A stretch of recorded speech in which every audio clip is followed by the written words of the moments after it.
సనాతన ధర్మ పరమేశ్వరుని గురించి, హిందూ దేవీ దేవతల గురించి ఎవరైనా విమర్శిస్తుంటే నేను ఏం చేస్తానంటే ప్రామాణిక గ్రంథాల నుంచి తీసుకుని వివరిస్తుంటాను. అలాగే ఏదైనా ముఖ్యమైన సమాచారం ఉంటే ప్రామాణికమైనటువంటి వెబ్సైట్ నుంచి, అలాగే ఎవరైనా ప్రామాణికమైనటువంటి సంస్థ నుంచి మంచి విషయాలు తెలుసుకుని చెప్తుంటాను. మీ అందరికీ తెలిసింది. ఇప్పుడు చెప్పబోతున్నటువంటి విషయాలు కూడా Times of Hindu, Times of India బీబీసీలో వచ్చినటువంటి విషయాల ప్రకారంగా, ఆర్టికల్స్ ప్రకారంగా, అలాగే వీడియోల ప్రకారంగా చెప్తున్నాను. 2024 ఏప్రిల్ వరకు వచ్చినటువంటి డేటా ప్రకారంగా మన హిందూ దేవాలయాల్లో ఇంత బంగారం ఉంది భారతదేశంలో అని చెప్పబోతున్నాను. కేవలం బంగారం మాత్రమే చెప్పబో కానీ వజ్రాలు కానీ వైడ్యూరీలు కానీ అవి కాకుండా కేవలం బంగారం మాత్రమే చెప్పబోతున్నాను. తిరుమల తిరుపతి దేవస్థానం టీటీడీ ట్రస్ట్ ఆధ్వర్యంలో బంగారం ఎంత ఉందంటే 11,329 కిలోగ్రాములు బంగారం ఉంది. దాని యొక్క నెట్ వర్త్ 8,496 రూపాయలు. కేరళలో ఉన్నటువంటి అనంత పద్మనాభ స్వామి దేవాలయంలో ఎంత బంగారం ఉంది అని చూసుకుంటే, ఇక ఆ కేరళలో సామాన్య శక పూర్వం నుంచి ఇప్పటి వరకు ఎంత బంగారం ఉంది అంటే 1,300 టన్నుల బంగారం ఉంది.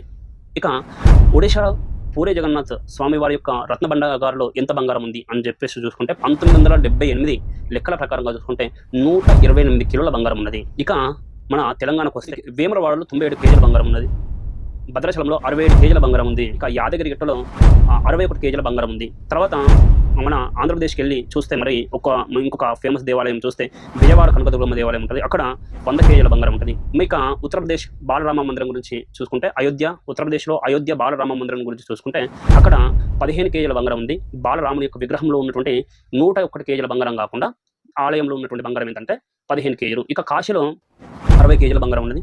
మొత్తం మన భారతదేశంలో ఉన్నటువంటి అన్ని హిందూ దేవాలయాల్లో ఎంత బంగారం ఉంది అని ఒకసారి చూస్తే 3,000 టన్నుల నుంచి 22,000 టన్నుల వరకు బంగారం ఉన్నది. ఇక ఈనాటి బంగారం యొక్క ధర ప్రకారంగా 12 గ్రాములు అంటే ఒక తులం బంగారం ప్రకారంగా చూస్తే దాని యొక్క రేట్ ఏంటంటే 1,05,444 రూపాయలు ఈ రేట్ ఉన్నది. ఇక కేవలం 3,000 టన్నులు లెక్క చూసుకుంటే 1 బిలియన్ చిల్లరగానే రావచ్చు. దాన్ని స్క్రీన్ పైన ఇస్తాను.